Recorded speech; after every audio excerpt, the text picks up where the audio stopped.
Welcome to today's edition of the Rush 24/7 podcast. Lord knows I've tried, and I guess I'm going to have to give another stab at it today.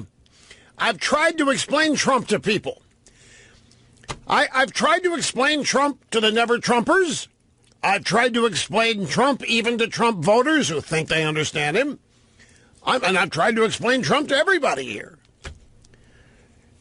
I mean, the drive-bys are going bonkers with all these Trump flip-flops. Trump lied. Trump didn't mean it during the campaign. Trump misled everybody. His voters ought to be outraged. All of this stuff, and it's I don't know, folks. It's kind of funny to watch because it's evident to me that they still do not know who they're dealing with here, and they do not know why he got elected. They still haven't figured this out.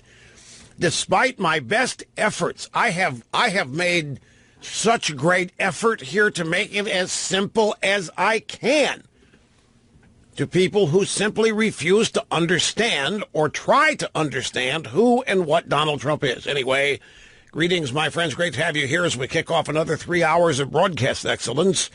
The phone number is 800-282-2882 and the email address lrushbo@eivnet.us. Let me try it this way.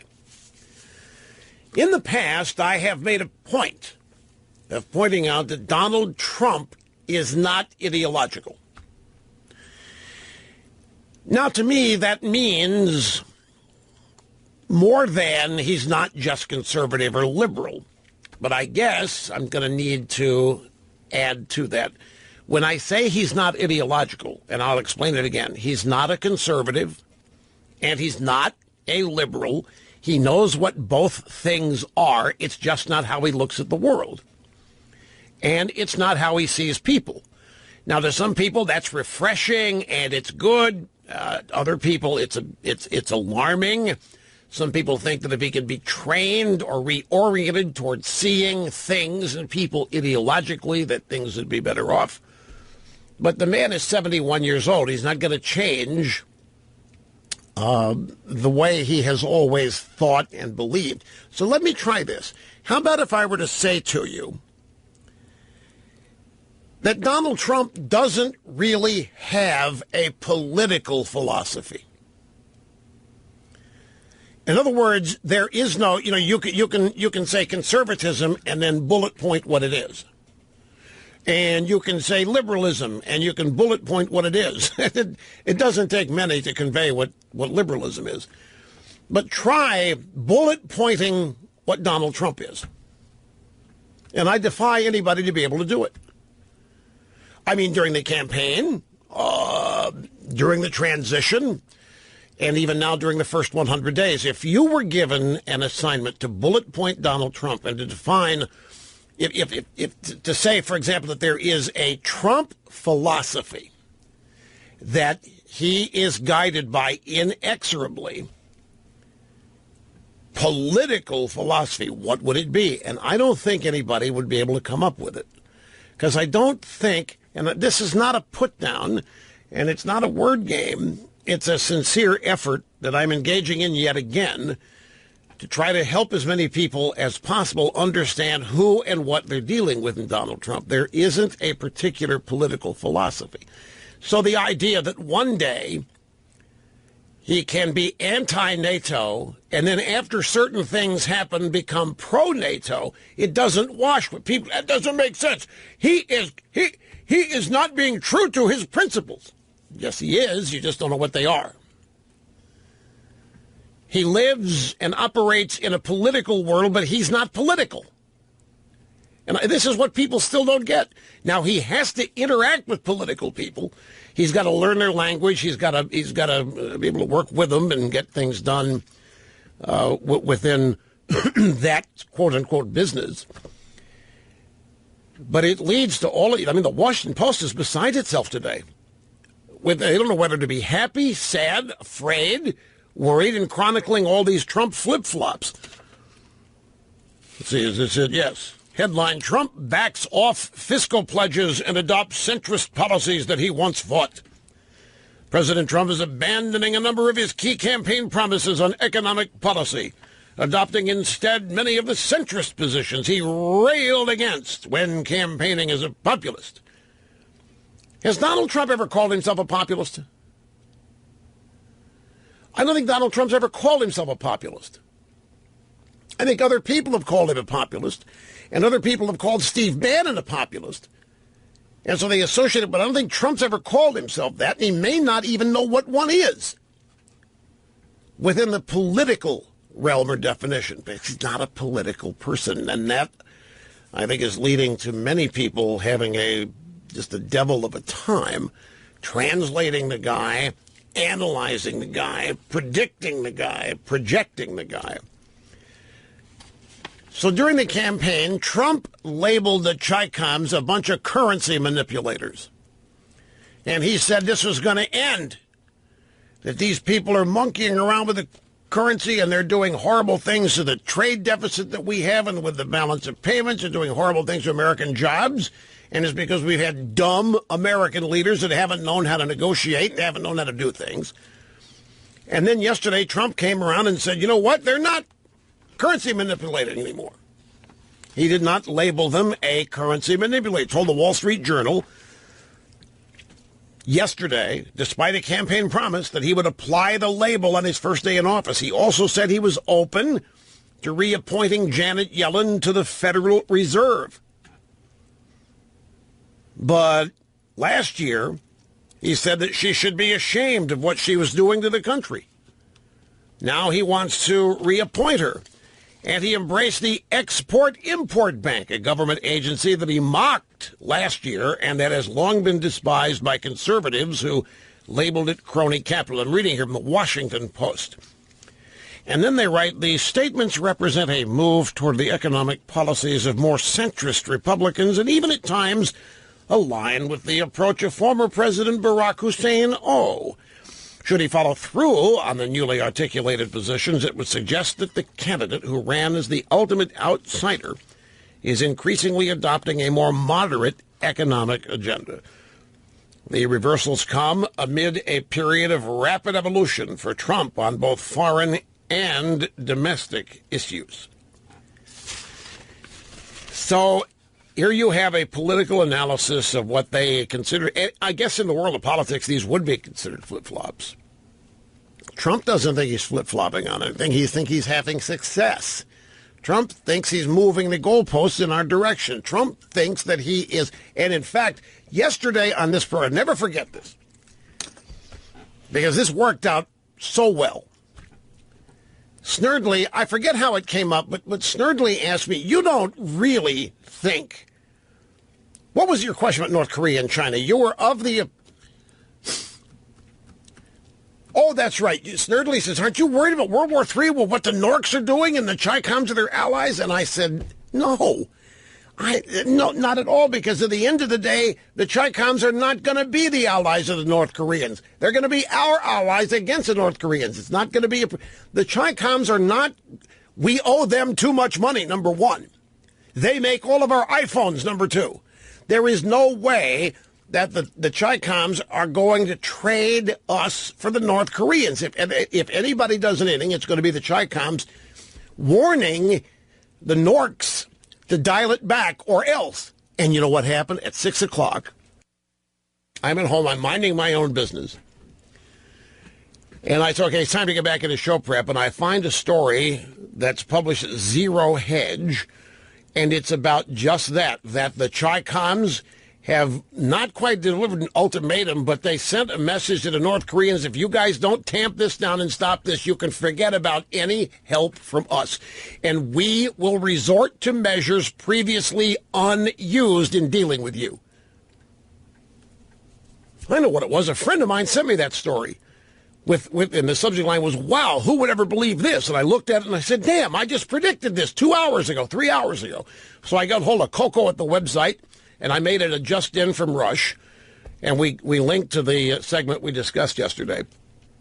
So in this case, you have the Chi-Coms after what Trump called a successful phone call with the Chi-Com leader, and after a successful meeting here at Mar-a-Lago with the Chi-Com leader, we have now the appearances, anyway, of a new alliance between the Chi-Coms and us, with the Norks left out. And my instincts were yesterday that this was this was going to be how it eventuated anyway. There's an ideological tie between the Norks and the Chi-Coms, and that's communism.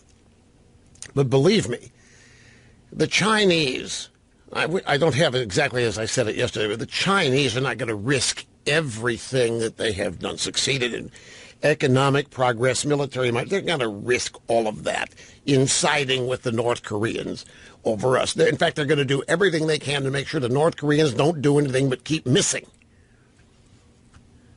Now we've got stories that the Norks have sarin-tipped missiles that they're ready to fire. The South Koreans, the Norks have been launching all these missiles, and the South Koreans have been going out there in the ocean and retrieving as much of the material from the rockets. You know what they're finding?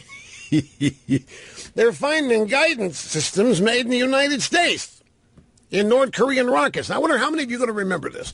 Do any of you remember the name of a program of a company from the Clinton years called Loral Space? Anybody remember that name?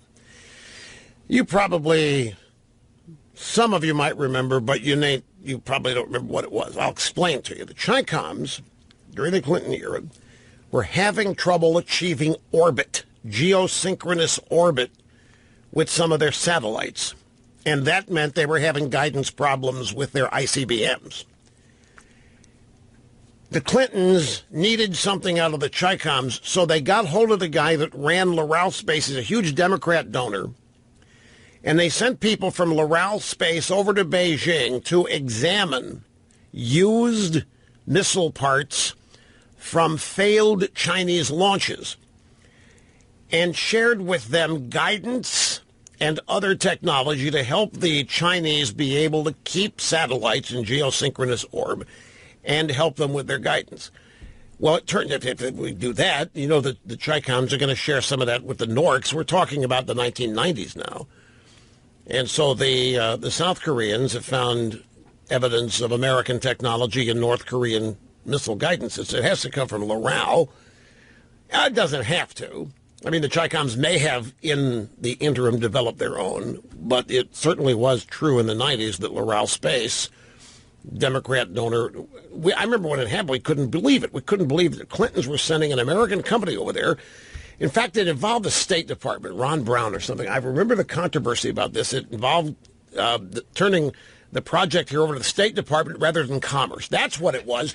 The Clintons turned this over to the State Department, putting it under the umbrella of diplomacy rather than the Commerce Department to do this, because Commerce Department had rules against sharing this kind of technology with enemies. But the State Department, no such rules apparently, so that's what it was.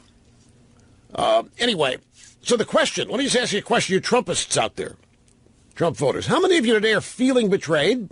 I ask this with no prejudice. I'm not saying you should or shouldn't feel it. I'm just asking. We got a bunch of Trumpists here. People who voted Trump. I've asked them today, do you feel betrayed by this import-export bank stuff? Do you feel betrayed by Janet Yellen? Do you feel betrayed by Trump supposedly flip-flopping on? Nope. So why not? See what Jeff Sessions is doing? Yeah, you mean immigration? Damn straight. Trump is doing everything he promised. Have you seen what the job situation is? Yep. You've seen what the economic forecasts in the future are? Yep. Why would we be unhappy, Mr. Limbaugh? Immigration, illegal immigration, was the number one domestic threat, threatening to upend the very culture and political makeup of this country, and we had to get a handle on it. And whatever else Trump is doing, he is going full speed ahead on enforcing the border. I mean, Jeff Sessions goes down there and makes a speech, and basically this border is closed. You are not welcome here if you are coming illegally. You are not welcome. This border is closed. Don't even try it. People are standing up and cheering. Export-Import Bank, what? NATO? Nobody ever thought NATO was going to be dwindling away and dissolving away into nothing anyway. The key to understanding Trump again, Grab audio soundbite number 1. December 8th, 2015, a year and a half ago, me on this program. Right here in The Art of the Deal, Trump says, if you're serious in a negotiation about wanting something, and by the way, being serious is the only time to enter it, and if there's something dead certain you've got to have, you have got to start out with the most outrageous position. The opener has got to be so outrageous that the compromise is exactly what you want. The opener is the most outrageous demand that you can make. Trump isn't really going to deport every Muslim, and he really isn't going to keep every Muslim out of here. Trump does have some pretty serious ideas, and to get there, he's got to start out with one of these outrageous things so that when Trump backs off of it is when he appears reasonable, which is when you can finally make the deal with him. It's a strategery. Trump is bringing his business acumen to politics, something that politicians don't have, business acumen, many of them, and so they don't recognize it and they don't understand it. So you might say then, that's pretty brilliant, wasn't it? I mean, for something that didn't take even longer than a minute, if you just heard that and nothing more, you could pretty much explain everything you think Trump's flip-flopped on now. Because to him, everything's a negotiation. And so at that moment when I said, so when Trump backs off, it's when he appears reasonable. What are they saying about? He's moderating. He is moving to the center. Oh, it's good. It's good. Trump is finally coming to our side. And it may be that he's finally gotten what he wants in all of these various things. It's got to be real hard. You know, when you stop and think, it's got to be real hard for career, lifetime, immersed in every aspect of politics. It's got to be hard for people like that to try to understand somebody who's not, who is nevertheless in their world. And I think this is one of the great obstacles that never Trumpers have, that some Trumpists, media types are having just the damnedest time analyzing this guy and trying to understand it. Really isn't hard. But the toughest thing for them to accept, I think, is that there isn't a specific Trump philosophy. That's why you're never going to be able to pin Trump down on it. He doesn't have a political philosophy like conservatism or liberalism or moderatism or what it is. He just, day to day, whatever he wants and needs, he's got a behavior pattern and a process to get there. Pure and simple. Anyway, I take a break here, folks. We are coming right back. Don't go. On this North Korea Chi-Com thing, have the Chi-Coms even told the North Koreans, do not think Trump is bluffing here. He's not bluffing. Do not even think of entertaining the idea that he's bluffing. Do you think the Chi-Coms would have ever told the Norks anything like that about Obama? You think they would ever said, hey, you got to take this guy seriously? He's not bluffing. There is no way. I mean, to me, this is a major, major development. If you're in the middle of forging an alliance with the Chi-Coms because the immediate threat, forget what happened during the campaign. The immediate threat is these lunatics in North Korea are launching missiles. They don't know how to aim them, but they're trying to, and they're potentially dangerous. And Trump's on record as saying, "You better not. You're gonna regret doing it." He backs up what he says. He's formed an alliance with the Chi-Coms on this particular instance. So why would he run around? Everything he does is a negotiation. Why would he undercut himself by continuing to accuse them of currency manipulation when he needs them for something here? Everything with Trump is a negotiation, and it's based on what's happening now and what he wants now. Bashar al-Assad in Syria says that the chemical attack didn't happen. 100% fabrication. It didn't happen, and he didn't do it. Somebody claiming it happened to make him look bad, but he didn't do it. He would never gas his own people. The president is saying that U.S.-Russia relations are at an all-time low, while the president is praising the Chi-Com president, Xi Jinping, for his helpful efforts with the North Koreans. The president then followed by saying, hey, all this stuff with the Russians is going to work out. I'm confident it's going to work out. Don't worry about it. Right now, we kind of got problems, but going to work out. Now, this story that I was emailed last night around 6 o'clock, China warns North Korea's situation has hit tipping point, threatens never-before-seen measures. This is the Chi-Com threatening the Norks. After warnings yesterday and on the heels of a very good call with President Trump, China has escalated its threats to North Korea over its nuclear tests. In another Global Times op-ed, China warns, quote, if the North makes another provocative move this month, the Chinese society will be willing to adopt severe restrictive measures that have never been seen before. It's from an editorial in the military-focused Global Times. It's a Chi-Com tabloid. It's owned and operated by the Chi-Coms themselves.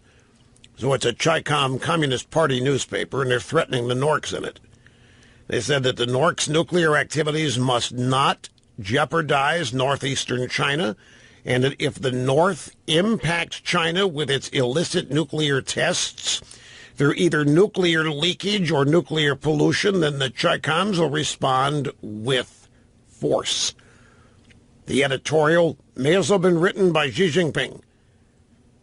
This is the bottom line for China. Should it be crossed, China will employ all means available, including the military, to strike back at the North Koreans. That's never happened, folks. We have never seen anything like this. And yes, I, your beloved host, essentially predicted this during yesterday's program. This news cleared about 5:30, 6 p.m. last night. And there is no question that it is the result of whatever meetings, relationships have occurred and been formed between Donald Trump and Xi Jinping. I should say Xi Jinping, the Chi-Com Grand Poobah. None of this was predictable. There isn't a political wizard at a think tank on earth that would have ever predicted this. And especially if they had relied on Trump's campaign rhetoric. On the campaign trail, Trump just was merciless going after the Chi-Coms for their unfair trade practices and their currency manipulation. Got their attention, didn't he? You know, the one thing I have learned, it's not a matter of learning, one thing I've observed over the course of many years is that in Washington, and it's even true of the Bush administration, although he was considered to be a cowboy, but there's really not a whole lot of tough talk that's come out of Washington around, particularly in the last 8 years, there hasn't been any tough. The toughest talk that came out of Washington was aimed by Obama and his regime at conservatives. Then the next level of toughest talk was aimed by Obama at our international allies. The softest and most friendly rhetoric coming from Obama was aimed at people we've always considered our enemies. The Iranians, the Russians, and so forth. There really hasn't been any tough talk. There hasn't been anybody trying to stand up for the United States as a superpower, representing the United States as a superpower, assuming the attitude that the leader is leading a superpower. We've been in this deference mode. We've been in this feeling guilty over ourselves mode. We've been behaving like we need to excuse ourselves for being so powerful, and that we're going to do something about it. We're going to limit our power. We're not going to use our power because we've done it so poorly and we've mismanaged it so badly. We've been very, very mean with all of our power, which was the message from the Obama administration. Now here comes Donald Trump, who doesn't function in the world where all of these experts are trying to analyze him. You know, it actually is kind of comical to me to watch. Even we're approaching now, 2.5 months, and still the same daily mistakes are made, analyzing Trump as somebody who's not. I understand the human nature of it.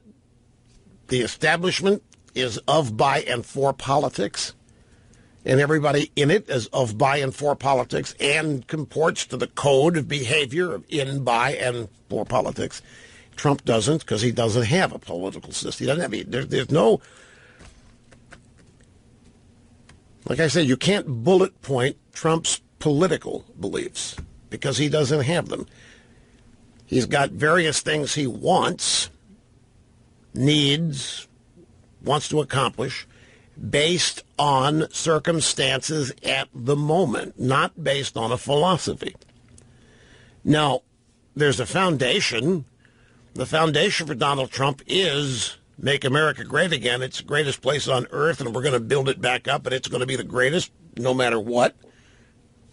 Compared to whoever, it's going to be the greatest.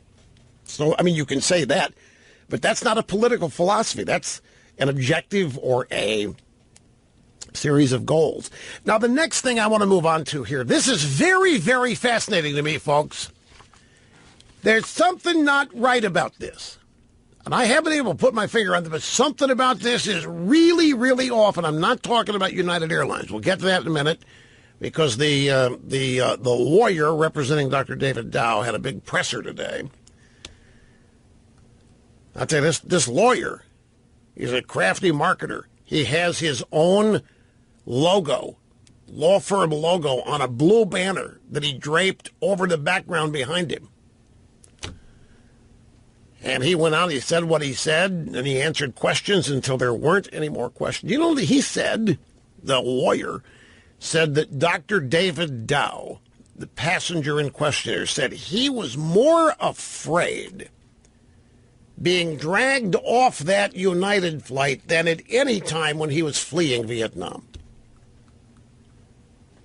He was more personally afraid for himself in the situation on the United Airlines flight than he ever was trying to flee Vietnam. He's 49 years old, so I don't know when he fled Vietnam. It's, I guess, possible. This is the tail end of the wall.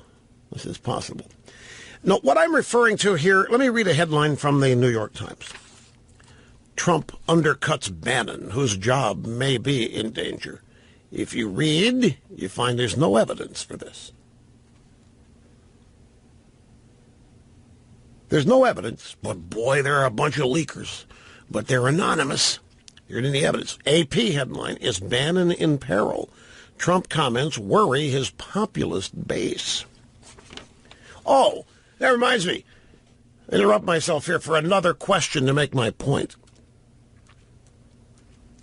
I have been struck by something. After the 59 Tomahawks were launched into Syria, there were a bunch of Trumpists, famous Trumpists, who were not happy and began tweeting immediately that Trump said he would never do this. This is not America first. This is not putting America first. This is not making America great again.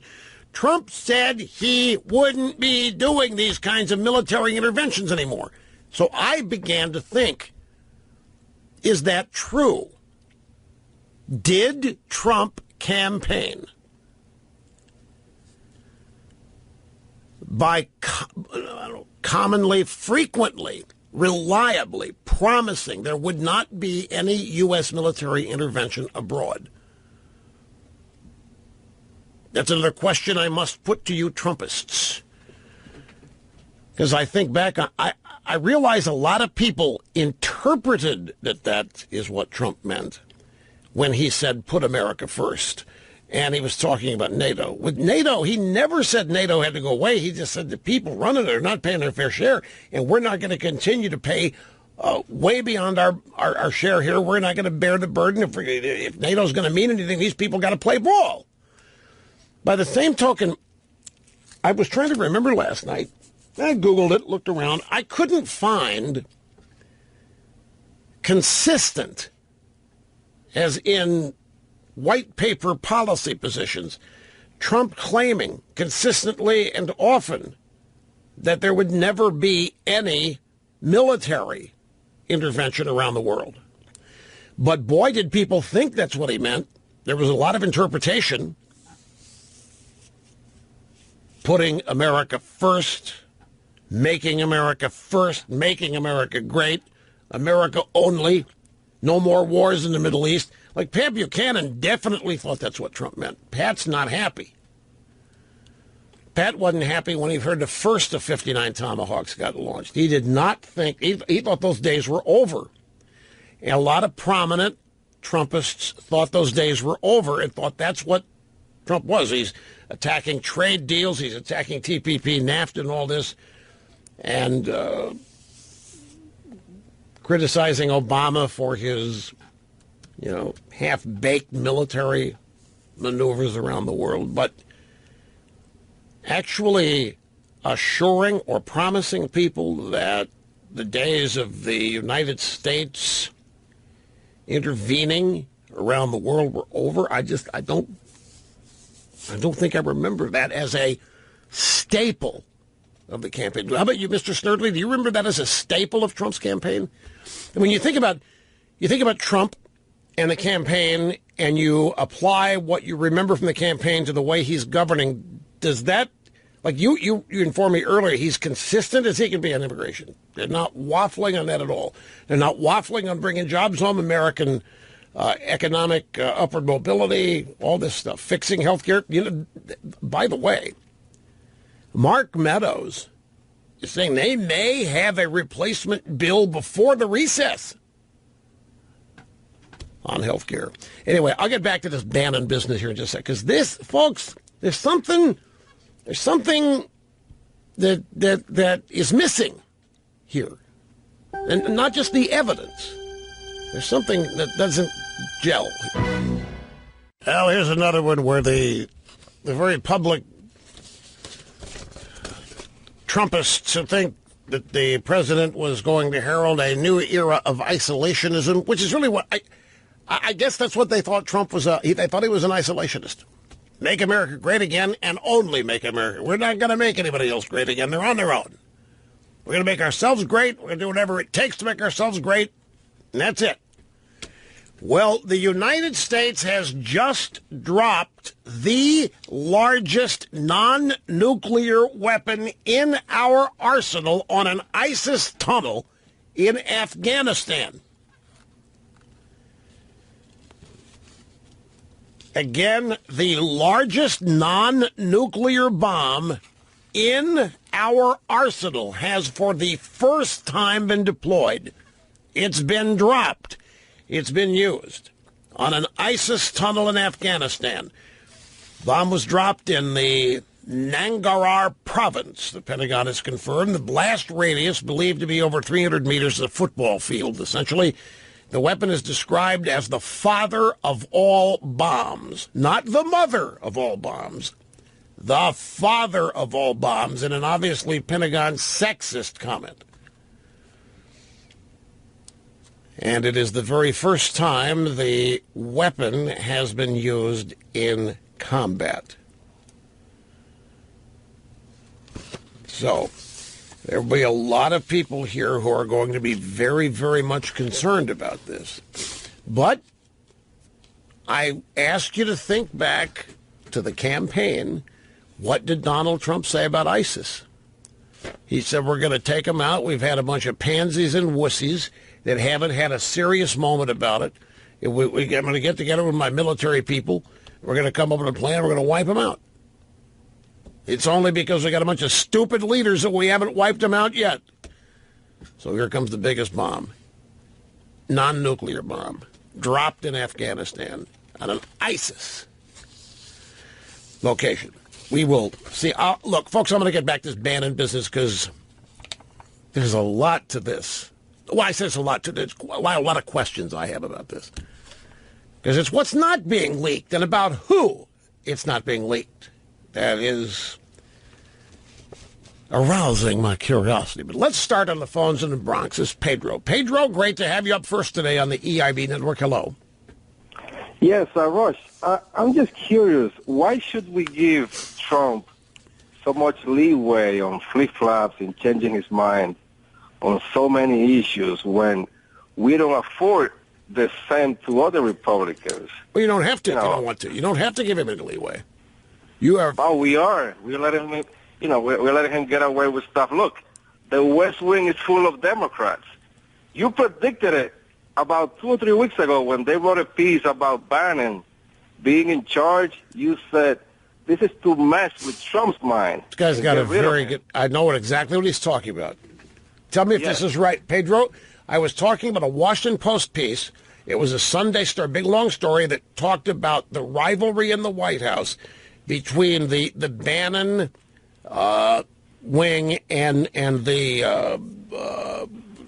Democrat wing, and the Jared Kushner and Gary Cohn wing. And at that point, the Bannon wing was prevailing. They were winning all the arguments and they were winning all the debates for Trump's favor. But the point was that there were a lot and are a lot of Democrats in the Trump inner circle, and that they do not believe very much of what Trump said on the campaign trail, and they are trying. This is what you're referring to, right? Well, no, it was something about Saturday Night Live and the Time magazine when they're saying that Bannon is the president, and you said this is to make Trump to play mind games with Trump. Okay. That's true, too. The Time magazine, a cover story on the second most powerful man, the shadow president, Saturday Night Live doing the same thing. And I said, what they're trying to do here, is tick off Trump. They're trying to get to Trump's ego. They're trying to tell Trump. They're trying to upset him, make everybody think that Bannon's really running the show. And so now Trump's out there telling Michael Goodwin of the New York Post, I don't need a strategist. I'm my own strategist. I didn't know Steve. I don't know Steve very well. I like Steve's a good guy. But I told him, you guys fix it or I will. This is part of what I want to get into here, but I don't have time right now. Yeah, I misspoke. 300 meters is roughly 3 football fields. 300 meters, very close to 300 yards. The primary blast range of this powerful bomb. Anyway, folks, hang in to be tough. Sit tight because we just got warmed up here.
That's right, the media beside itself now.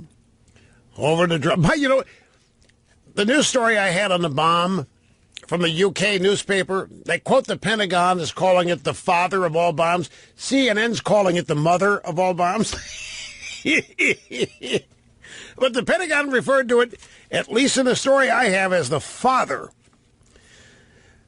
of all bombs. Anyway, it was dropped in a northeastern province of Afghanistan on a bunch of ISIS tunnels. Great to have you back. And they're waiting on the press briefing, the White House press briefing soon underway. The media they're getting to a point now where they can't keep up. And I'll tell you, I saw a piece in the Wall Street Journal today by Daniel Henniger, and I want to read just one thing to you from it, which will give you a perspective of some in the Republican establishment about the Trump presidency. In the past few weeks, writes Mr. Henniger, the Gorsuch appointment, the Syrian strike, the meeting with China's Xi Jinping, we are finally seeing the beginning of the real Trump presidency. The real Trump presidency. Yes, you see, now Trump's turning into what they think a real president does. All this immigration stuff, screw that. All of this trade, screw that. But now we can finally embrace the guy because he's meeting with the Chi-Coms, he's bombing Syria, and he put a good conservative on the bench. Even though the Gorsuch appointment happened long ago, his confirmation was, of course, last week. But anyway, this takes me to my discussion here on the news about Steve Bannon. Have you ever seen, folks, as much coverage, commentary, newspapers, cable news networks, late-night programs, have you ever seen as much attention paid to a presidential advisor? You haven't. You have not. Interestingly, I think somebody maybe second or third place, you know, when Kissinger was Secretary of State, and I was going to say Zbigniew Brzezinski, who was the first guy Jimmy Carter met with every morning. Brzezinski met with David Rockefeller, and then he went over to the White House to tell Carter what Rockefeller said every morning. I'm sorry, folks. The Rockefeller part didn't happen except in the conspiracy books. Excuse me. But Brzezinski, who is the father by way of Mika Brzezinski on MSNBC, he was national security advisor, and he was an advisor. And Washington, the establishment loved him. But I can't think of any presidential advisor who's gotten anywhere near the attention Bannon has gotten. And what is that attention? Virtually all of it that you find in the drive-by media is rooted around the fact the guy's got to go. He's got to go. And every news story is oriented around that premise, that he's got to go and that we in the media, we're going to force it. We're going to get rid of the guy. It was no accident that he got a Time magazine cover in the third week of Trump's presidency, referring to him as the real president behind the scenes. That was done because all these people think that Trump has the shallowest ego ever. And they think you can really manipulate Trump by simply playing nice or mean with his ego. Saturday Night Live, as our previous caller made mention of the fact that they're treating Bannon as the real president. Bannon shows up at CPAC with Reince Priebus. Says we're going to dismantle the administrative state. They had a cow in the drive-by media and in the Washington. You can't do that. You can't, because dismantling the administrative state is another way of saying you're going to drain the swamp. And so all of the focus in the media is on Bannon. And it first started out with how dangerous he is, how he's got Trump's ear, how Trump's really doesn't have a mind of his own, but Bannon does, and Bannon's the guy steering Trump, and this is not good, that Bannon is the alt-right white supremacist nationalist, that Bannon is the guy that doesn't want the U.S. to even be in the world, and if he could put the country on a different planet, he would. It's Bannon that's trying to poison Trump's mind. It's Bannon that hates Jared Kushner. Bannon hates Ivanka Trump. Bannon hates everybody. Bannon's a pig. Trump's a pig. Together they're piggish, and it's dangerous, so we got to get rid of Bannon. If we get rid of Bannon, and Trump can somehow be saved to be a nice guy. And it continues. And so Michael Goodwin was at the White House the other day and scored an interview. He's in the New York Post. He's an opinion columnist, and he had an interview with Trump. And I'm going to paraphrase what he quoted Trump as saying. He said, look, you've got to remember. You got to remember, Bannon didn't come on my campaign till after I'd beaten everybody. I'd beaten all the governors. I'd beaten all the senators. He came in late. I didn't even know him. He came in late. I like him, but I am my own strategist. I don't need a strategist. Everybody read this. Bannon's on the way out. All right. It's only Bannon's on the way out. I've never seen people, the way they want to get rid of Bannon, they usually reserve for way they want to get rid of presidents they don't like Nixon or Reagan. But they want to get rid of this guy, Bannon, like nothing I've ever seen.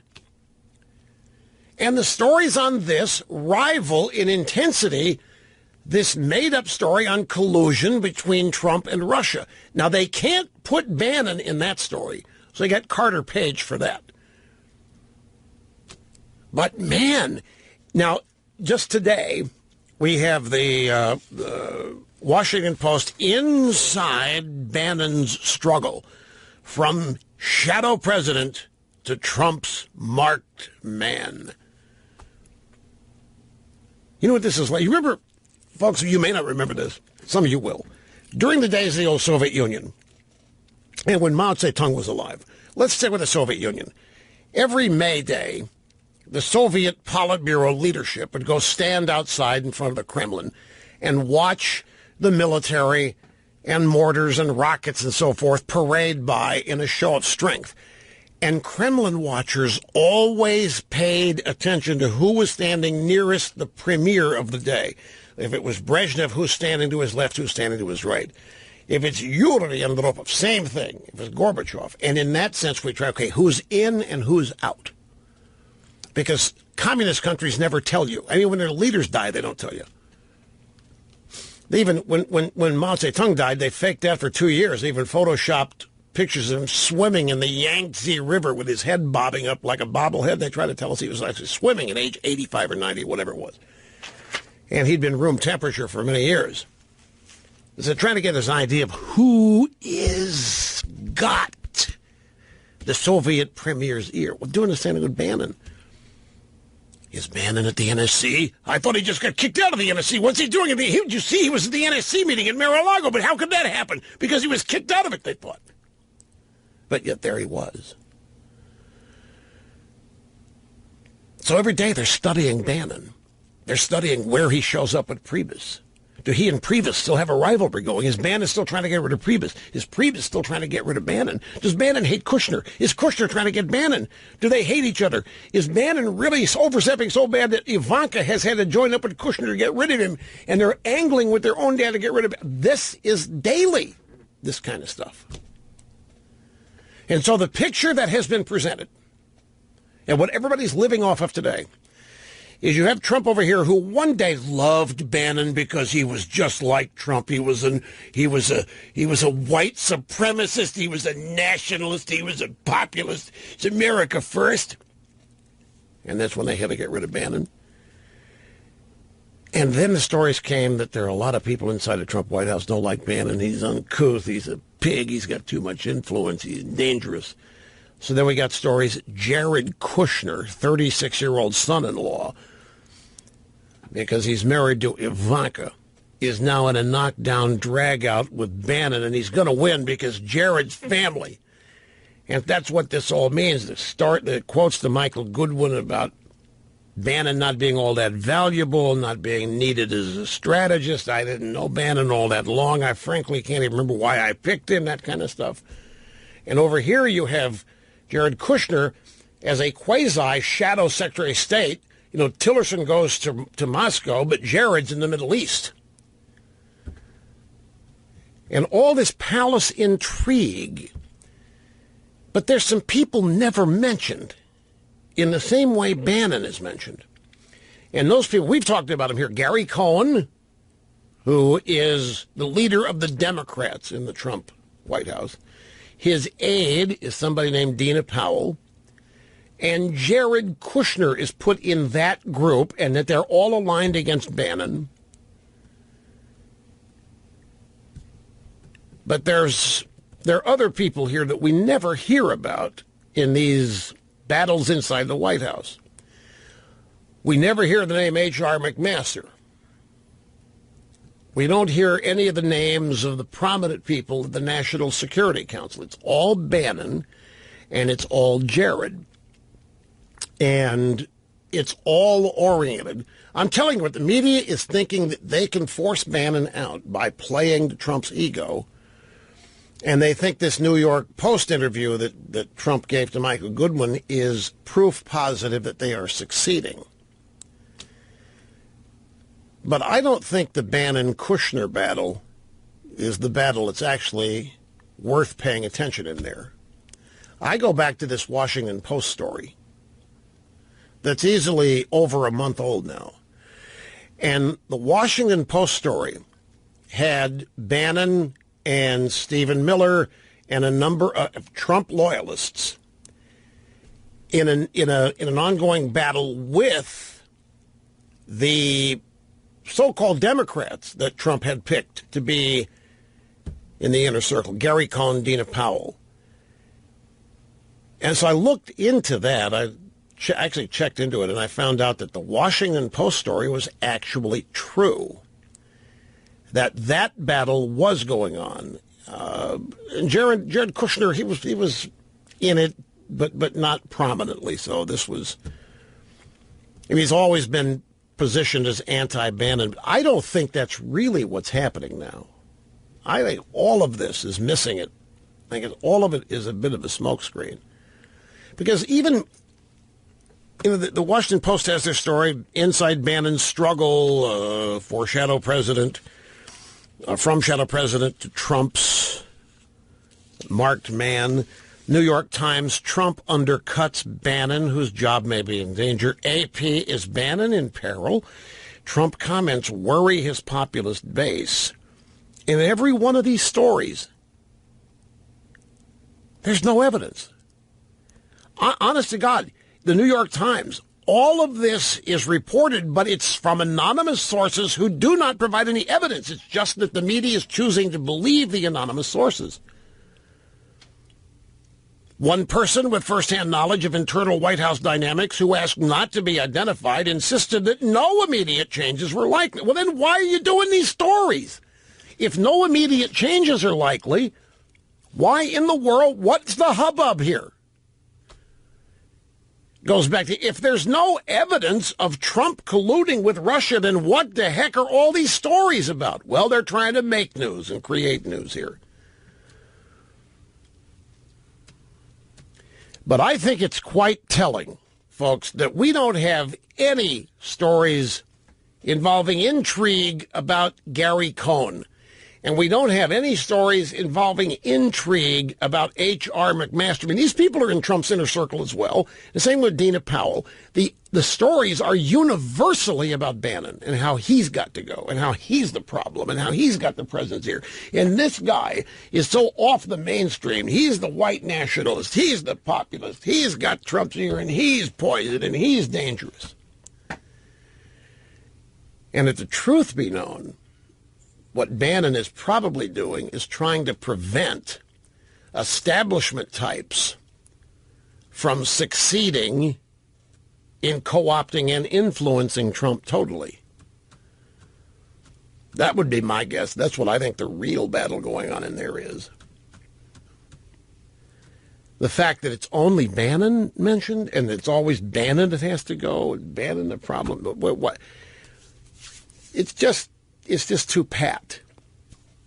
And it's just too predictable. The media always focuses on the people they consider the threats. Remember my old adage, the Democrats will always tell us who they fear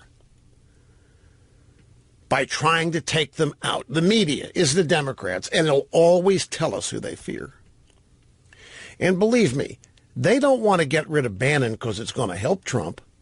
They don't want to force Bannon out of there because it's going to make Trump a better president. That's not what they're about. With these people, it is all political. It is all ideological. A brief timeout. We'll come back. I promise I'll get back to your calls next. All right, now look at this. Goes along with what we have been discussing. It's a story at the Fox Business Network. NATO Secretary General Stoltenberg, quote, European NATO allies have really started to move in the right direction on meeting their spending goals. Okay, so Trump on the campaign trail says NATO's worthless. It's got to go. The members aren't paying their fair share. To hell with it. Why should we defend all them? They don't spend any of their money on defense. It's about time they shared the burden. You can't do that. You can't attack NATO. NATO's sacrosanct. Well, the hell with it. I'm doing it. I'm going to keep doing it. Then he becomes president and continues to attack NATO and goes to a meeting and he tells the world how NATO is funded. How many of you knew before Trump became president that there are no dues paid to NATO? Do you know how member nations continue their membership? They promise to spend minimum 2% of their GDP on defense. And if they don't do that, then they are said to be in arrears. And this is what Trump was talking about. Now, all of a sudden, Trump has raised holy hell. He's called them out. And now the Secretary General says, you know what? A bunch of these European NATO allies have really started to move in the right direction on meeting spending goals, meaning they're now making adjustments in their budgets, and they're spending the required 2% on their own defense as required for membership. And so Trump then says, you know what? I like NATO. Why not? It's a success story. It's not a flip-flop. Everything's a negotiation. He starts out by threatening, take the most outrageous position. I'm getting rid of it. It's a waste. It doesn't help us at all. You can't do that. You can't do that. You watch me. Everything's a negotiation. Some of it based in common sense, some of it politically oriented, of course. I'm going to get started here with Joseph in Pittsburgh. May not finish for the break. But, Joseph, how are you? Great to have you on the program, sir. Hello. I'm awesome. I'm a first-time caller. Thank you for having my call. I just had heard some stuff on the news about Trump only going to be a first-term president, and I just wanted to say that everybody that I know, I work in the oil field, and I'm also a veteran. Everyone that I know and speak to as a core still will vote for Trump again and still believe in what he's doing, and I go to sleep at night and sleep really well knowing that he is my president. So you're not troubled by the attack in Syria or the Tomahawk missile launch. You're not worried by this giant bomb in Afghanistan. You're worried about Trump getting cozy with the Chi-Com leader? No, I'm not worried. I think he has our best interests at heart, and as a core, I think that's what it's all about. The way it looks to the media and the way it's presented to us is a completely different story. All right, Joseph, I appreciate it. It's hard to sit here and, in a blanket fashion, say what most Trump voters are saying, but I think there are a lot of Trump voters who would applaud and echo what Joseph just said. They trust that whatever Trump's doing, it is in our interest not to sell us out. And we will continue right after this. I say it, and it happens. So Spicer just made the point I just made about at NATO. He's in the press briefing now. The jackals in the media trying to get him to say something else about Hitler today, but he hadn't gone there yet. Instead, he said, well, the president is very, very, very happy with what's happening in NATO. Remember, he called them out for not spending their fair share on defense, the GDP, and now that they're moving in the right direction, the president thinks that's progress. It's exactly right. You have to listen to Trump in a non-political way. When Trump starts talking on the campaign trail, NATO's pointless. It's worthless. We're paying the lion's share, and we're not. These people aren't contributing, and that's going to end. Just make America great. Put America first. People think, wow, we're going to get out of NATO finally. He's going to close up NATO. No. If you listened very carefully, he was complaining that the other members were not doing their part. Now they are moving in that direction. NATO fixed. Never said he was going to get rid of it. And if he did, it was part of the style that Trump uses here.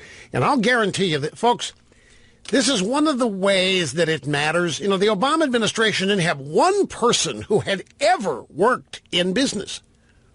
Not one Obama cabinet member had ever seriously had a job, run a company, met a payroll in the American economy.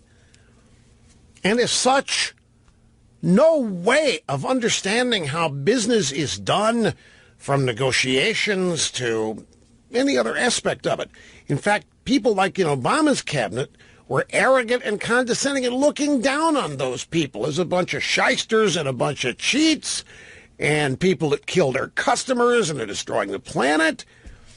They have, again, no commonality. The Obama administration was filled with people that have deep resentment for people successful in the private sector, in business or what have you, with no way of understanding them or relating to them at all, and no desire to. Much of the Washington establishment, particularly the Democrat side of it, has the same view of American business and the private sector. And here comes Mr. Quintessential Businessman entering their world, and they are not equipped to understand how he operates or what he's doing. They're plugging him and his business techniques into their political models, and it doesn't work. I have tried, since Trump got into this race, to tell people, and if you've been listening for the duration, that you know I have done everything humanly possible to try to explain Donald Trump to them. It's not that hard, but these people have to be able to get themselves out of the closed cocoon, the closed caucus in which they live and operate. And they haven't done that.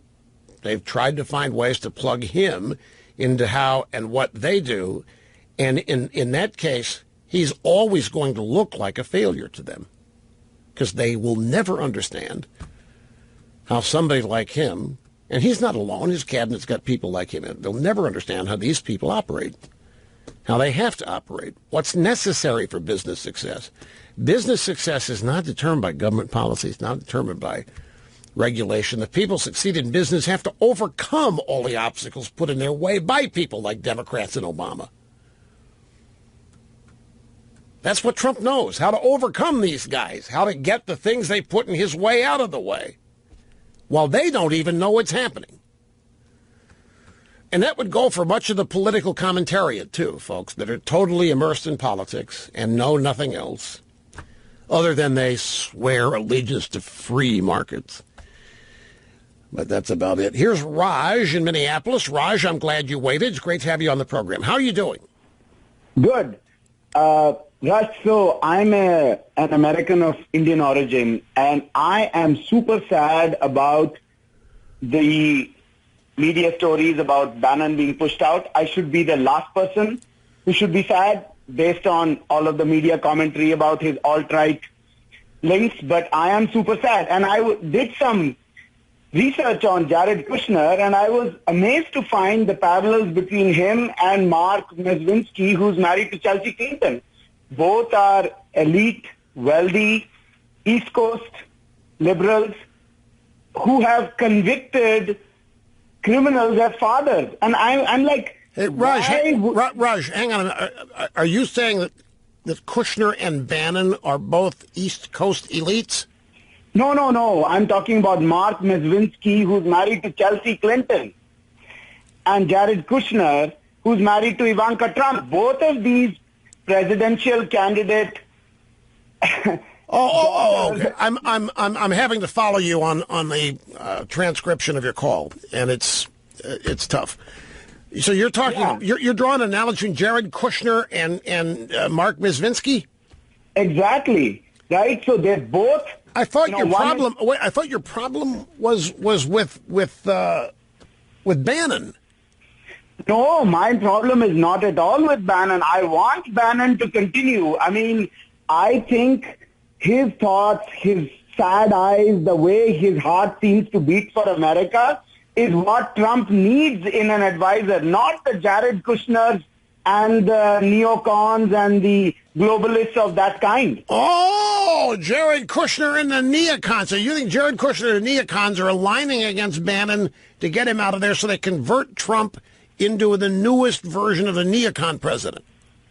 Well, whatever. I mean, I just don't think bombing Syria was a good idea. I mean, he saw some dead babies, so, oh my God. Well, the Wall Street Journal loved it, Raj. The Wall Street Journal loved bombing Syria, and they're probably having orgasms here over the bomb in Afghanistan.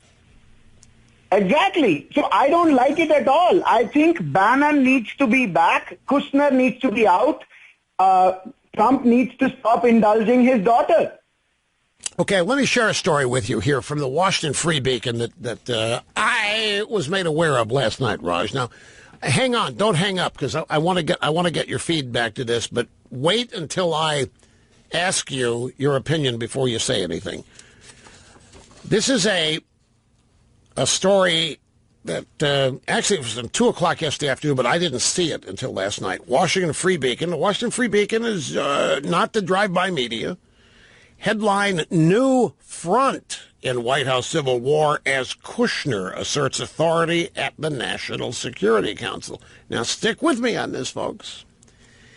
It's by Adam Credo, he's the writer. White House senior advisor Jared Kushner is leading an unprecedented effort to meddle in the White House National Security Council, causing mayhem for senior staff who say the president's son-in-law is interfering in key foreign policy debates, according to Trump administration officials who spoke to the Washington Free Beacon. Kushner has taken aggressive action to micromanage the National Security Council, overshadowing even recently installed advisor H.R. McMaster, according to sources both inside and outside the White House, who described Kushner's behavior as highly unusual and damaging to the country's national security infrastructure. So, Raj, let me ask you, where do you think this story comes from? Who's leaking this? Because somebody is dumping all over Jared. Somebody is really trying to take Jared out here, not Bannon. I don't know. I mean, I'm not even going by the stories. I'm reading some of them, but in my opinion, the biggest mistake that Trump made was pushing out Michael Flynn.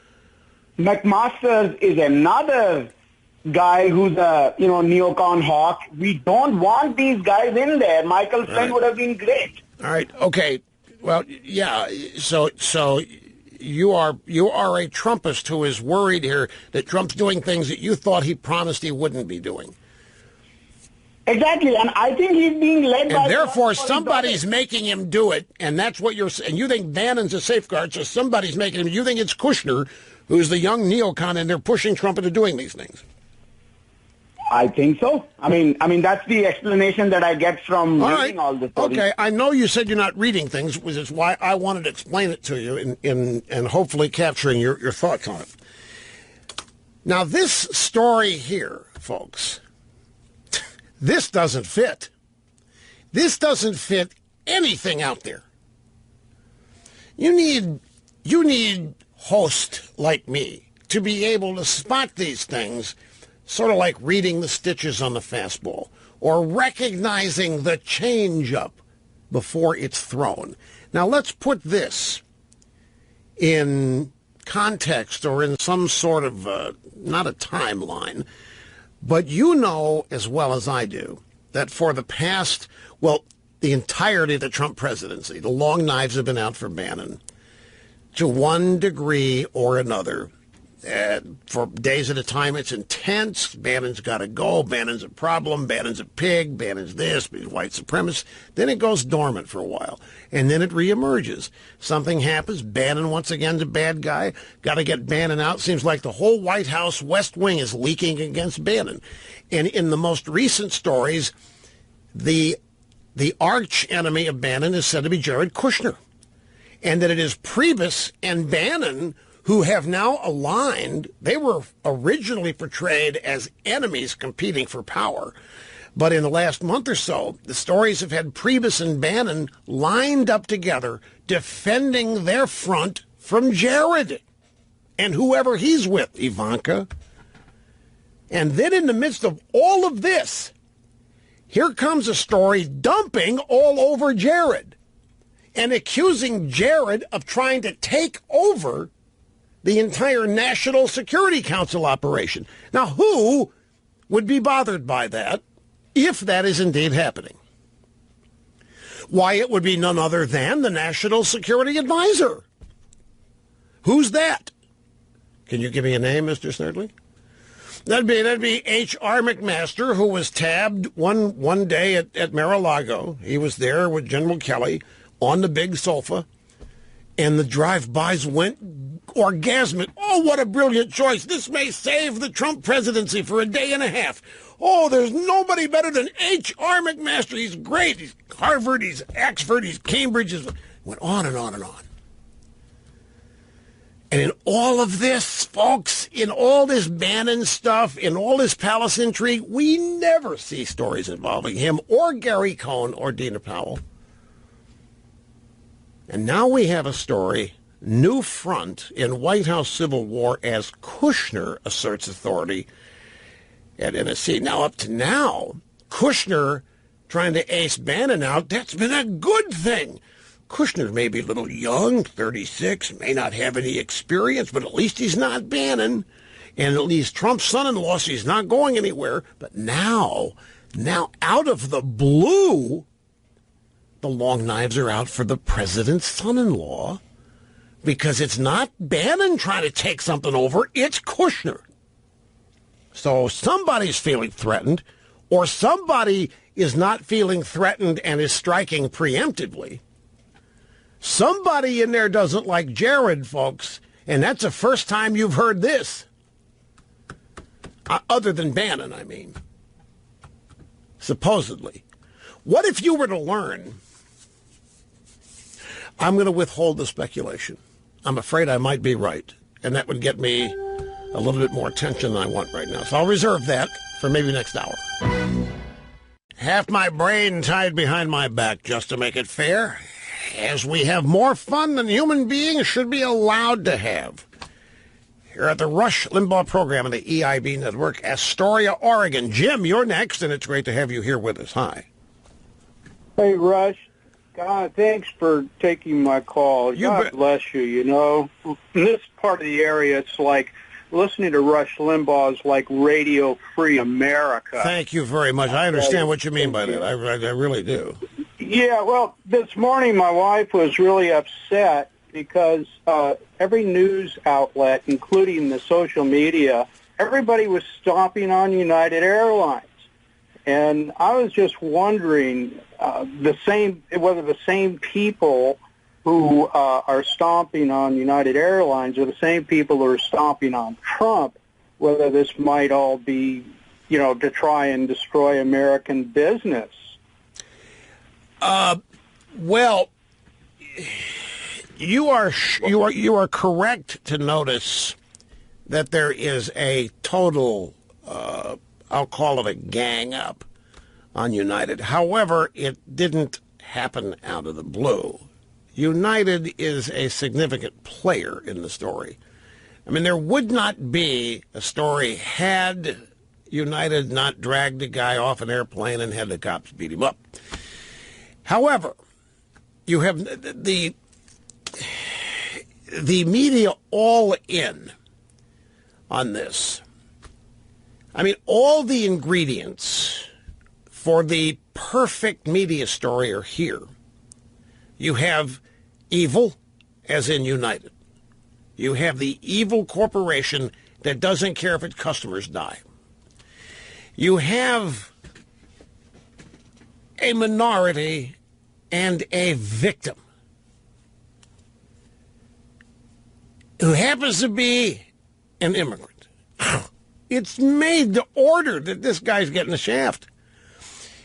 And what is done here, not just reporting the story. I mean, you can't not report this.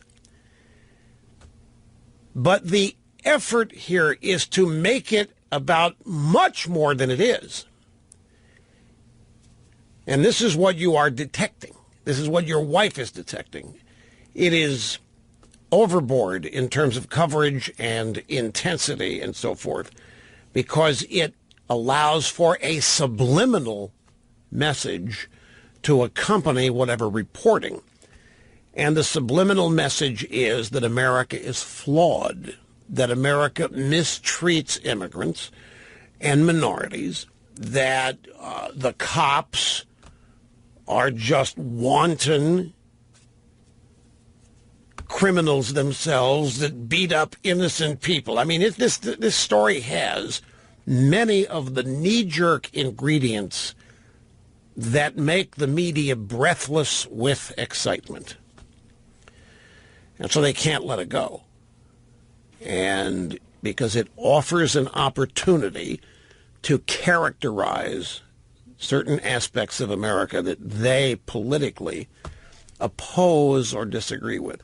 But again, this is not to exonerate United. I mean, United did what it did. They ordered what happened to happen and so forth. There are consequences to that. So you can't say it's a media conspiracy in that sense, but it does provide them the opportunity to take it way beyond what it's about. 8 years of passivity under Barack Hussein. Oh, this is what American strength looks like, with messages to both enemies and allies that we haven't been sending in many, many moons.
Yeah, I know. Just look at this.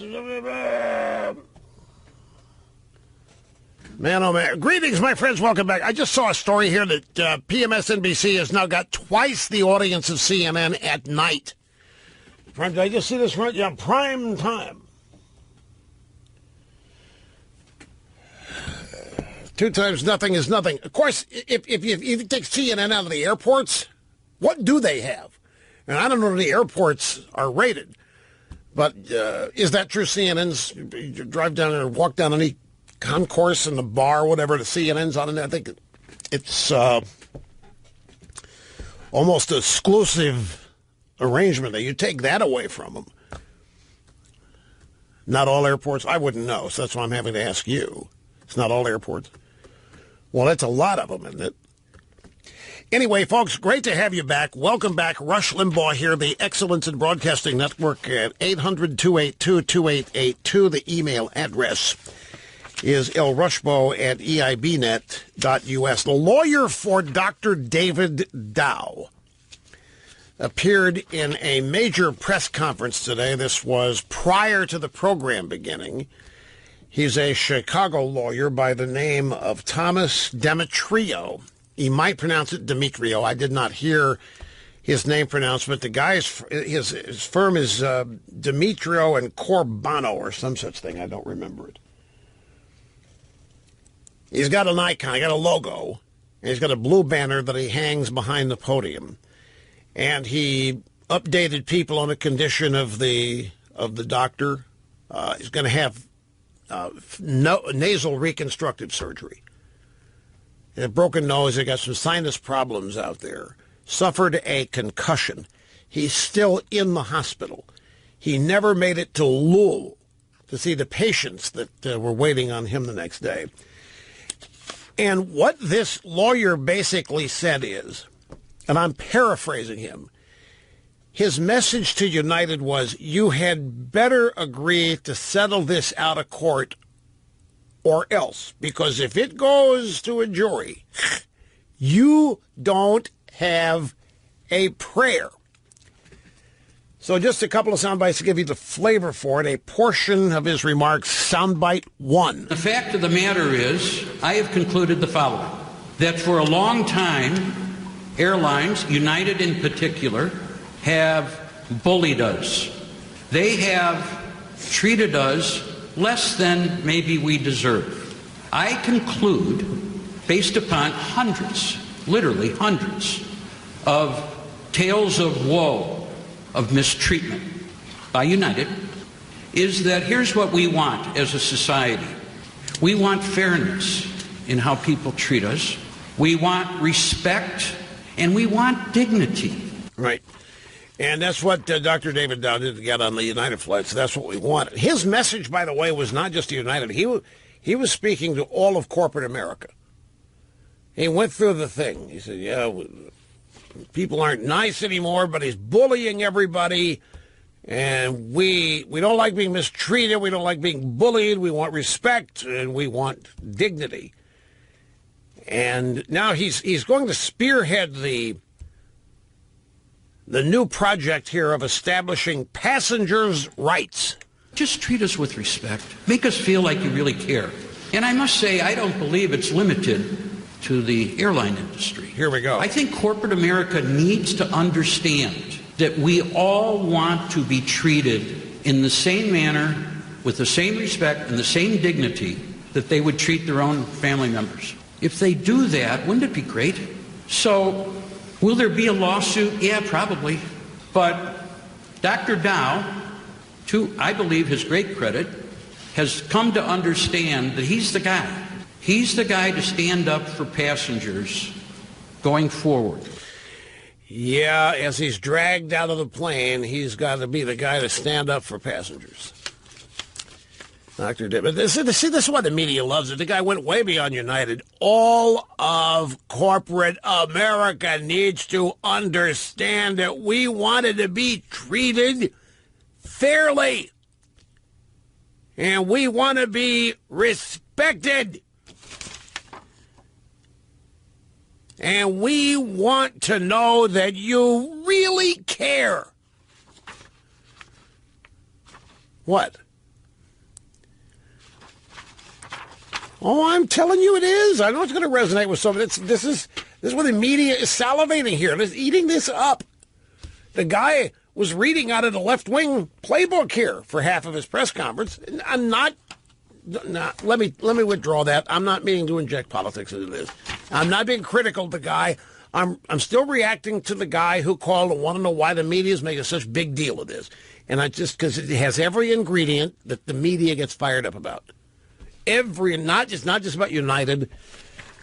It's about all the things wrong in this country that this story personifies or encapsulates.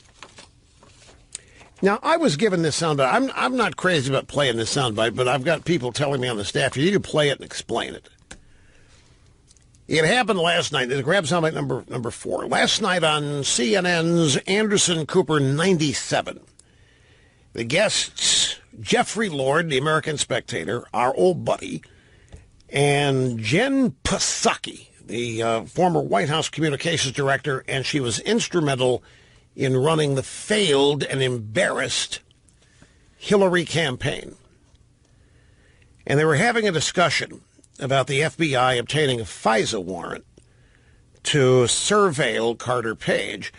And Jeffrey Lord mentions me in his comments, and it's Psaki's reaction that people tell me I need to address. Rush Limbaugh spent a considerable period of time on this today, and I use Rush as indicative of the conservative media, saying that this whole FISA warrant story, in essence, proves that there was no collusion, and that the big problem here is, I can see my friend Jen rolling her eyes, is the Obama administration and the leaks, et cetera, et cetera. So this is not going to go away, at least for that reason. Well, I'm not sure Rush Limbaugh is the arbiter of mainstream news, just to start, but the second piece of news that broke in a CNN report yesterday was that Democratic I'm not sure that Rush Limbaugh is the arbiter of mainstream. What does that mean? I mean, I know what arbiter is, but I don't know what she's saying.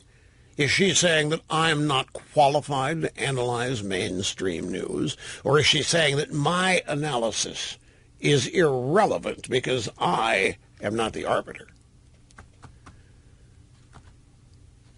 I mean, you should have heard what they said about you on CNN last night. Well, I heard it, and I said, what's the big deal? She's a Hillaryite. The point that I made yesterday, that the real news about this FISA warrant is not what they all tried to say. Yes, oh, it's looking bad for Trump, man. Carter Page. No, the news is that the Obama administration was spying on the Trump campaign. That's the news. They were surveilling, and I'll tell you the reason why they found Carter Page. Carter Page, to this day, at the time, he had never met Trump. He was a volunteer to the Trump campaign. He was not an official member of the Trump campaign. He had never met Trump. He was not on the Trump campaign staff. He's a volunteer. He had worked in Russia 10 years prior and had invested in a Russian energy conglomerate called Gazprom. And so they surveilled this guy, and I'll tell you why. Once they got the FISA warrant, which everybody's been denying all of these weeks now, once they got the FISA warrant, then that allowed them to spy on the whole campaign, not just him.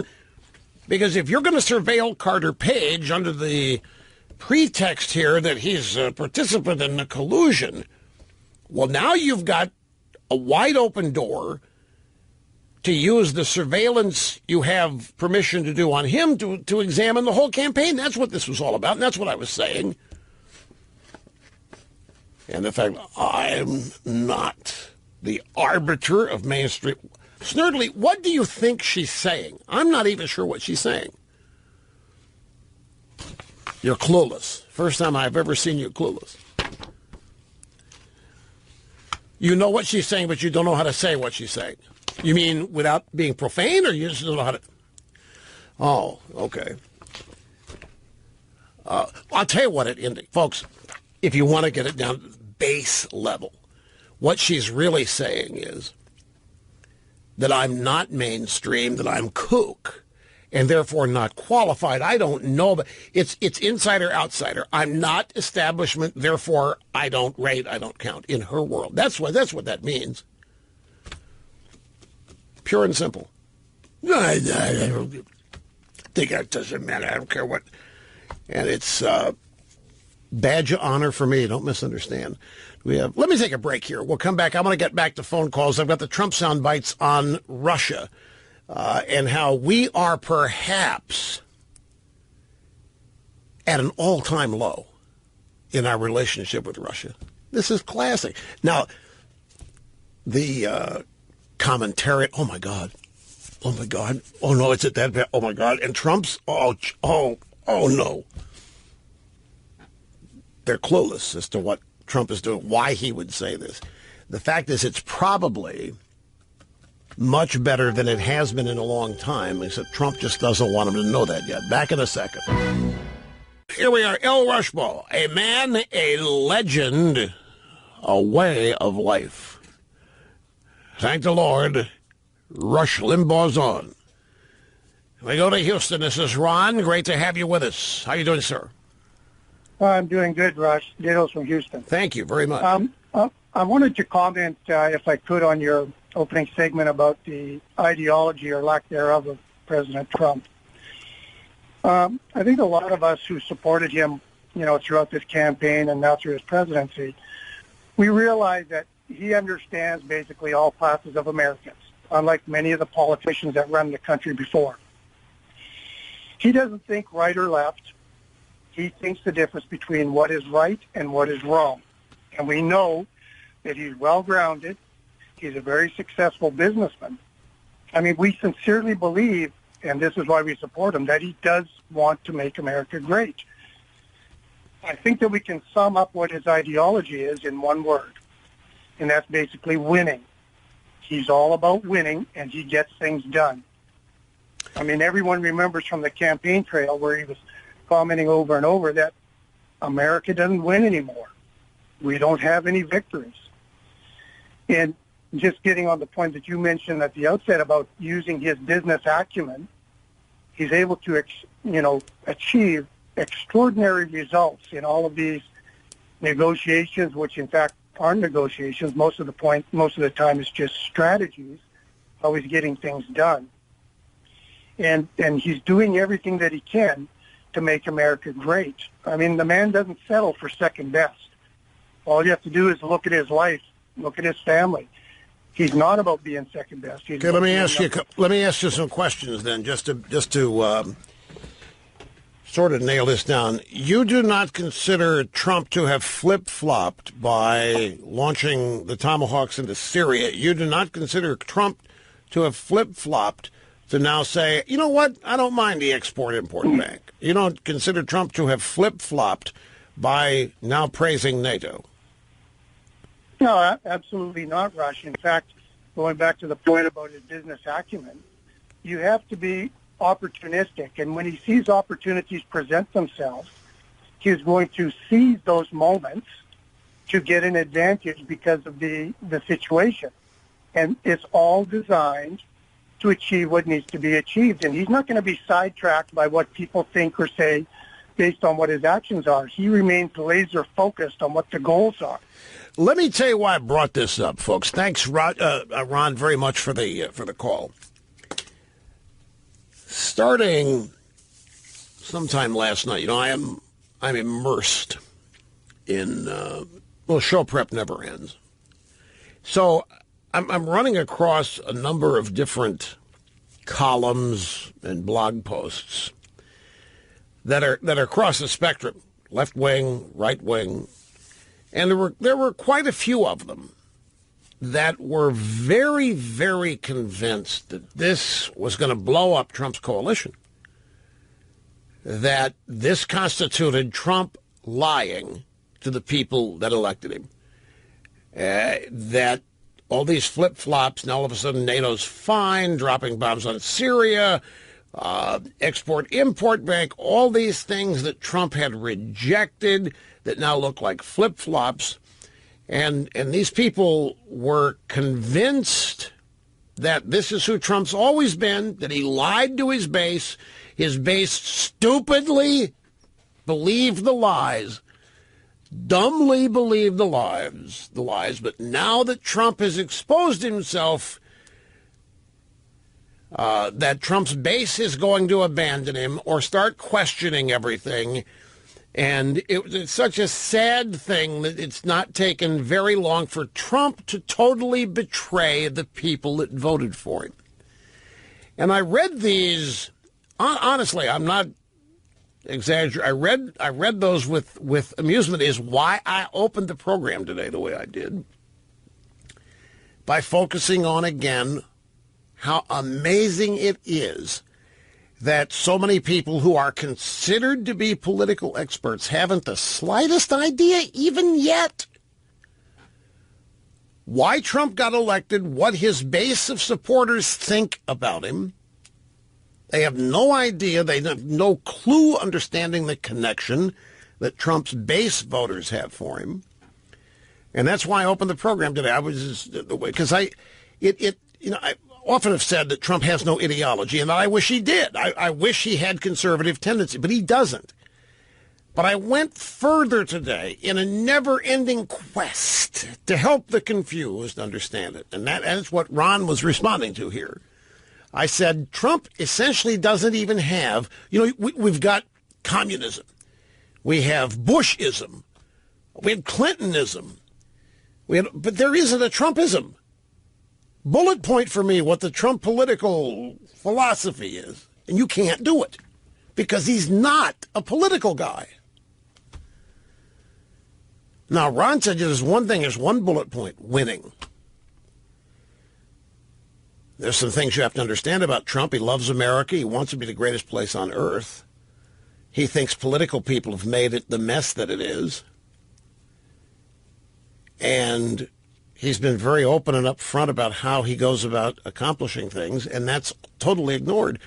And it's still, I think, the arrogance of people who think or actually are in the establishment, think they're part of it or actually are. They cannot help themselves, apparently. They take this guy, Trump, who is not a politician in the career sense, and they plug him into their system and analyze what he does and what he says, the way they analyze professional politicians and what they say and do, and they miss it. Which is not news. The news is they're not even getting close to understanding it yet, despite the never-ending efforts on the part of people like me to help them figure it out. Ben in Gaithersburg, Maryland, you're next. Welcome. Great to have you. Hi. Thanks, Russ. To answer your question from the top of the show, I can tell you with 100% accuracy, since I watched over 100 Trump rallies, that he never once promised that he would not use military force. All he said, time and time again, was that our military has become run down and very weak compared to the past, and he was going to build it back up. Exactly right. So strong, we would never have to use it. Yep. Hopefully, we would never have to use it. He never promised not to use it. Yes, he did. He said we're going to kick ISIS's ass. Oh, absolutely. Yeah, well, he did say he was going to bomb the S out of ISIS, and apparently he did that today as well. But he never said he wasn't going. In fact, showing peace through strength was his obvious point. So tell me something here, Dan. Why are all these people out there saying Trump lied, Trump misled these people? He bombed Syria. He bombed Syria. These people, he would never do that. And now that has become the dominant story in the news the last 2 days, was that he's changing all his campaign positions because they desperately need to pivot from the Trump collusion story that blew up in their face. Yeah, okay, I see it. But they haven't given up on that. I mean, that goes dormant, like the United Airlines story covered it a bit. And now dropping this bomb has covered it. But you ought to, I mean, the conspiracy theories that the left comes up with to explain what Trump's doing to take the collusion story off the front page, these people are funnel. I mean, they're hilariously insane and getting better, or worse. And we go back to the phones. This is Sean in Palm Beach Gardens, Florida. Hi, Sean. Hi, Russ. Thank you so much for taking my call. My pleasure. I am irate, if you want to be honest. I am a blogger. I'm a political blogger, and I wrote over 200 blogs for this man, for President Trump, in favor of him, on what he campaigned on. And what I'm seeing these past couple weeks You know, I voted for Team Bannon. I did not vote for the president's daughter. I did not vote for Jared Kushner. Two Democrats. Now, wait, hold it just a second. Sean, you had to know, because it happened in a campaign, you had to know that Ivanka and Jared have his ear. You had to. I mean, I know what you mean, so you weren't voting for them, but you know that, I mean, that's family. You know that they've got his ear and that he's loyal to them. I knew I knew they would have his ear. I did not know they would have so much pull. Because, you know, it's like just recently it came out that Kevin Hassett is coming on board. Well, he's for outsourcing. Trump was supposed to be anti-immigration, anti-outsourcing. You know, he's flip-flopped within the past few days. I mean, NATO, he was against it. Now he's for it. China, controls the currency. I mean, now no, America. And it's like, and then this bombing in Syria, at first I was like, you know what? Yes, I guess we had to do it. But then I'm hearing rumors that Ivanka saw the pictures of the baby, and Ann Coulter made a great point. She said Republicans don't do things for humanitarian reasons. I mean, there are children dying everywhere. There are children being shot in Chicago. I mean, is Ivanka going to say, hey, Daddy, go to Chicago and bomb Chicago because people are getting shot?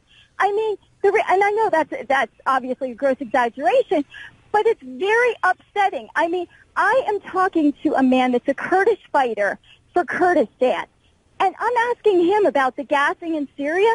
You know what he said to me? And he's fighting with our men against ISIS. He's sending me videos of what's going on the battlefield. I mean, these guys don't mess around. They're killing ISIS. He hates ISIS. He hates Assad. He'd like America to come in and get rid of Assad.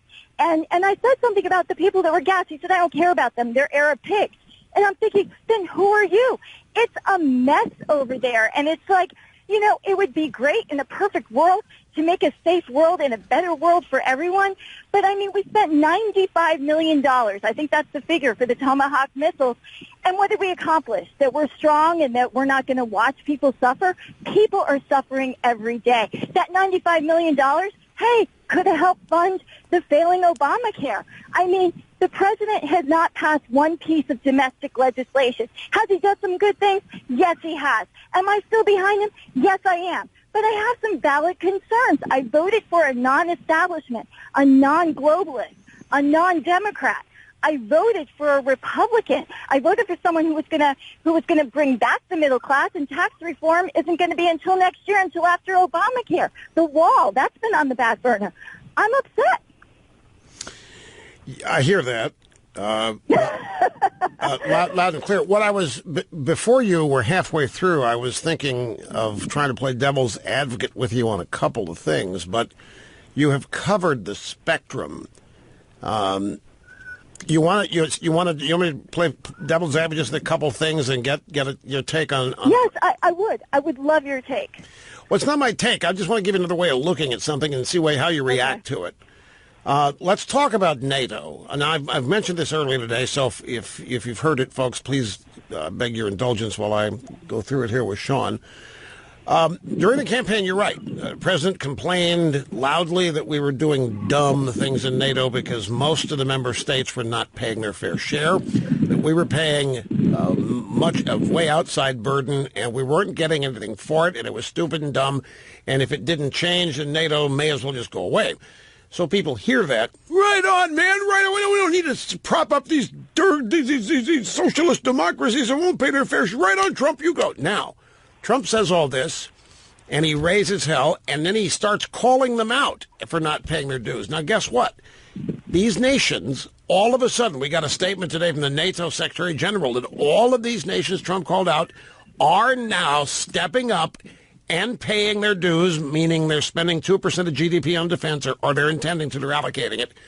And so, in that sense, Trump is now saying NATO's okay because he made everybody play straight and contribute their fair share and essentially saved it. And he would tell you that his opener here during the campaign, ripping into NATO as something worthless and outmoded, was simply to get people to step up, pay their fair share, and he's done that. And therefore, this is a success, not a flip-flop. If somebody explained it to you that way, what would your reaction be? then I would say he's a great manipulator, and he accomplished what no one else has been able to accomplish. And, Okay, let's go to the Chi-Coms. You mentioned the Chinese and currency manipulation. And you're right. All during the campaign, he beat up China every day. He beat him up on the currency manipulation. He beat him up on trade. He beat him up on outsmarting our own negotiators. And he said it wasn't going to go on any longer. Now, all of a sudden, guess what happens? He has a meeting with the Chi-Com leader at Mar-a-Lago. He has a phone call with the Chi-Com leader, and the Chi-Com leader is now telling the North Koreans to stand down or the Chinese are going to abandon them. Now, that has to be, no matter how you look at it, that has to be looked at in certain ways as a success, because I'll guarantee you this, Sean, there is no way Barack Obama, I don't know anybody else, who would have made the Chinese, convinced the Chinese to abandon their communist blood brother North Koreans. So, yeah, he can say, I was threatening them. I told them what for. I told them we're going to screw around. They keep manipulating the currency. We're going to get it back in the way we trade. And now he's converted this Xi Jinping leader in China into, well, it's all apparent. I mean, the threat that they made to North Korea is real. And North Korea has been out there launching missiles. They haven't been aiming them right, but they're threatening to do all kinds of things to us. And Trump threatened them, and the Chinese told the North Koreans he's not bluffing. Do not think he's bluffing. The Chinese went to the North Koreans and said, do not look at this guy the way you looked at previous presidents. He intends to take you out if you keep this up. Now, people would tell you this is a success in terms of foreign policy with the Chinese. Okay. No, I agree. Like I said, he's done some good things, but it's just, it's hard to... Let's look at Syria. Everything. Let's look at Syria. You made the point that we can't go everywhere where there's suffering, children suffering. We shouldn't have Ivanka because she sees pictures that make her cry, go to the president and him bomb the people responsible for it. The reason you have a serious complaint here is Trump's tweets during the campaign. There were numerous tweets, and I'm sure you remember them, where he basically told Obama, don't go into Syria. It's a no-win. You don't even know if you're going to hit the right target. If you hit the wrong target, you got a bigger mess than ever. We need to spend that money in America, put America first, make America great. Don't waste it in Syria. And yet here he is launching 59 Tomahawks into Syria.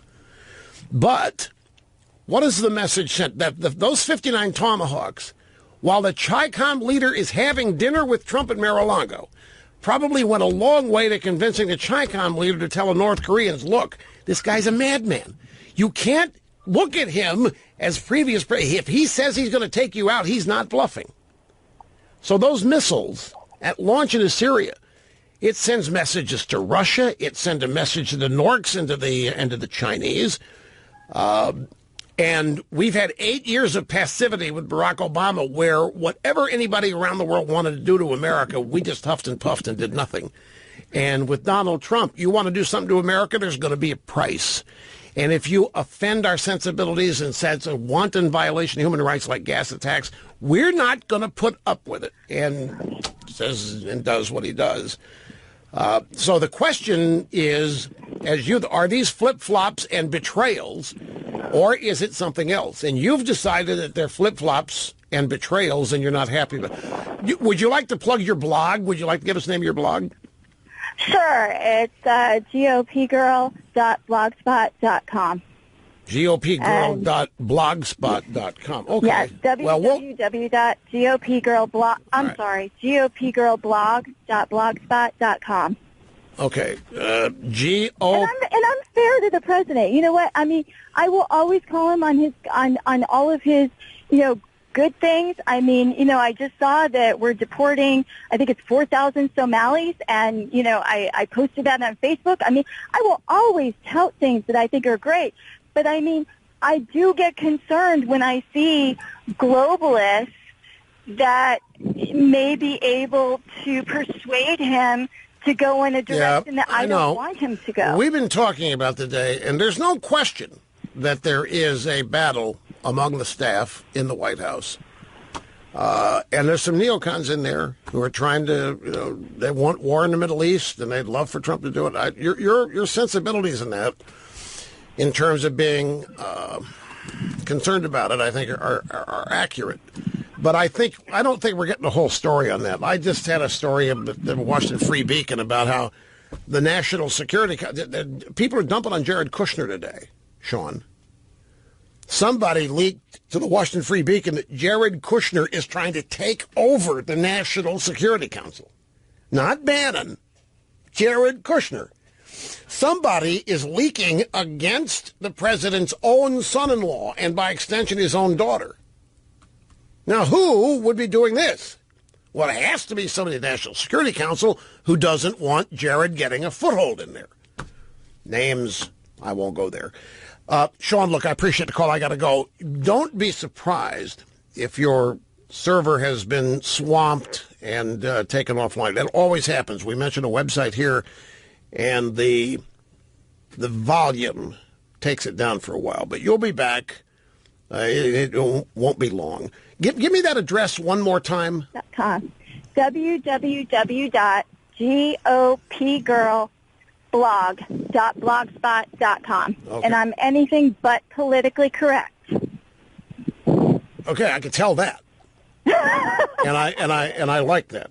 So, and we'll also link to your blog at rushlimbaugh.com. As I say, we've shut you down right now, or soon will, but you'll be back. Your opportunity is to maximize all of this attention, and I don't doubt that you'll be able to do that. Thanks for the call. We got to go. Back after this. And I have a little question for you. I'm just throwing it out there, folks. It's one of these questions just to ponder it. I'm not throwing it out there intending to make a point. But if you have an immigration and refugee policy, which Trump, he tried twice, the travel ban, nobody from Syria, until further notice, nobody from Syria, no refugees from Syria, right? Okay. And then Assad starts gassing his own people. How do you refuse Syrian refugees after Assad gas? Well, I'm just throwing it out. For some people, it may not be a problem. It's not our job to save the world. I don't care. We didn't bomb them. I'm just throwing it out there.